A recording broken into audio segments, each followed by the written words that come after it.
Let's bring in Missouri Congressman Jason Smith, who was chairman of the House Ways and Means Committee and a key player in this whole discussion. Mr. Chairman, thank you for coming on. I'll just open with this. Somebody's lying. Who do you think is lying? Someone is lying. I mean, this is crazy stuff. What's your hunch, Mr. Chairman? You're exactly right, Larry. Someone is lying because the allegations from the two different whistleblowers that came before the House Ways and Means Committee are opposite of what the prosecutor there in Delaware has been stating. That is exactly why myself, Jim Jordan, Jamie Comer sent a letter to over a dozen individuals that were supposed to be present or they knew about this October 7th, 2022 meeting where Mr. Weiss, according to the IRS whistleblowers, said that he was denied the opportunity to bring charges in the District of Columbia against Hunter Biden. And so that's what we're trying to get answers to. They have until Thursday at 5 o'clock to help voluntarily schedule a meeting. So I hope Mr. Weiss will come before Congress and answer these questions instead of just stop sending letters. Jason, this idea, this other letter he's talking about where Weiss can't discuss some of these charges. We had, Senator Chuck Grassley on last night who saw an unredacted version, I might add unredacted and unclassified version, that strongly suggests that there was bribery with respect to Burisma and former Vice President Biden. But Weiss is saying, I can't talk about this because it's still a subject of investigation. I don't know that it's an open investigation. Maybe you do. But there is no exemption. There's no reason. There's no law that says you can't talk about this stuff, particularly if, powerful committee chairs like yourself are either threatening them with subpoenas or contempt. There's no law that says you're exempt from discussion here. This is a phony non-denial denial. It's a way that you see a lot of folks within government, a lot of bureaucrats, to try to evade congressional oversight. But guess what? We're not going to stop. We're going to follow the facts and aggressively get the information. The whistleblowers' allegations are extremely alarming about the tactics of the DOJ in delaying, divulging, and denying opportunities within the Hunter Biden prosecution. Think about this. Any of your listeners or any of your viewers, Larry, that if they had committed what was alleged in these items, they would be put into jail and the key would be thrown away. Just in the year of tax year 2014, the whistleblowers alleged that Hunter Biden didn't document over $400,000 of money to Burisma.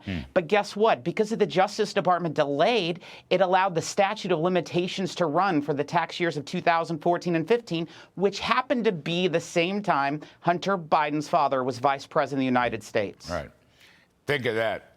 I never understood.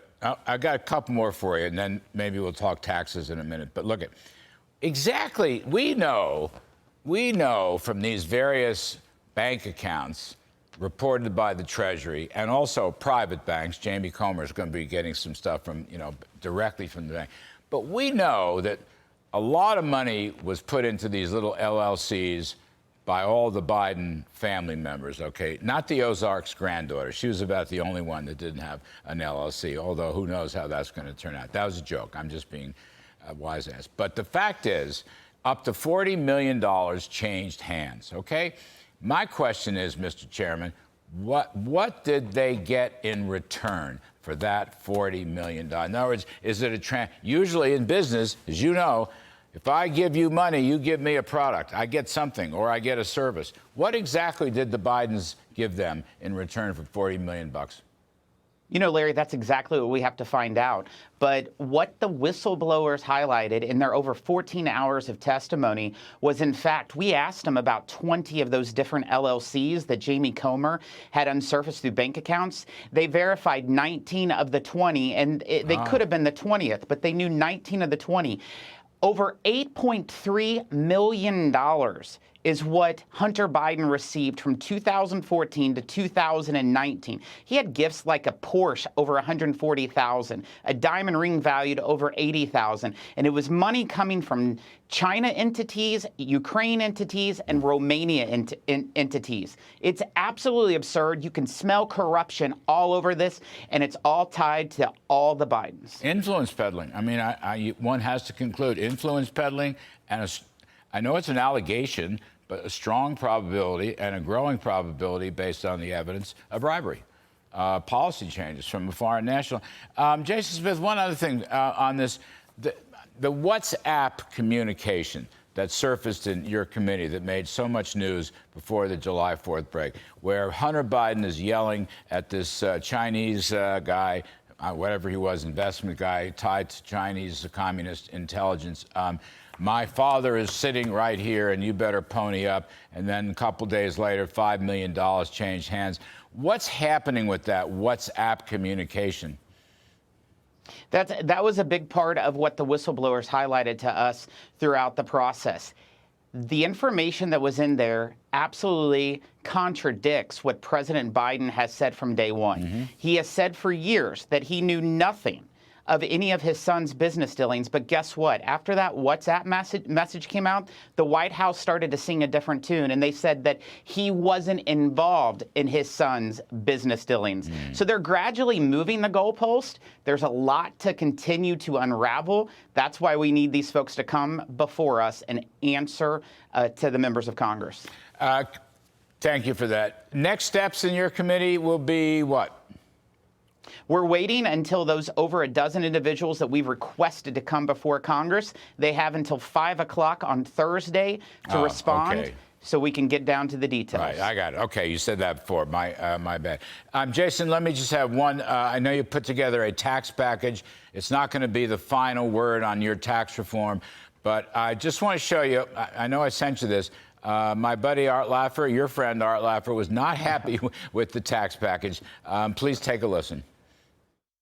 Here they have an opportunity to fly to the moon, to get to the sky, to outline what our policy should be. And they get all this drivel and this horrible stuff in there, increasing deductions, hate the rich, go through all this stuff, little ditty, this, that's, and the other, you know, and then they tout the 2017 tax cut under Trump as being wonderful. It led to higher growth. Well, where are all the tax cuts that were in that Trump? Why not just make the Trump tax cut permanent? Cut tax rates.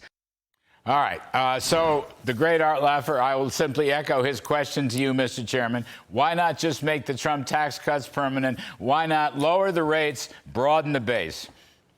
Larry, as someone who helped sponsor the 2017 Tax Cut and Jobs Act, my name is on the bill. Yes. I would love to make it permanent. In fact, our House version made everything permanent. The Senate kind of changed some stuff.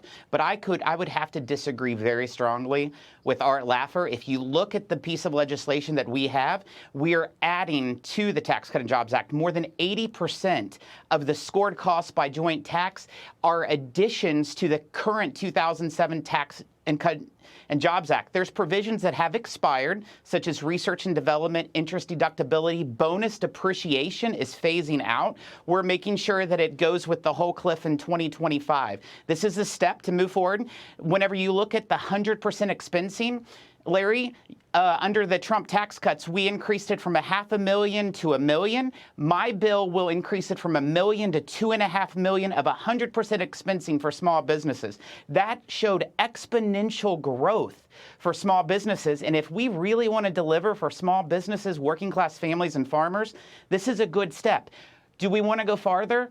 Absolutely, but give me the United States Senate and the White House to help work with, and we can get the job done. All right. I just want to give you a chance to respond. I know you. I know you're a growth guy. I know you're on the supply side. We're working on the Senate and the White House. Chairman Jason Smith, thank you.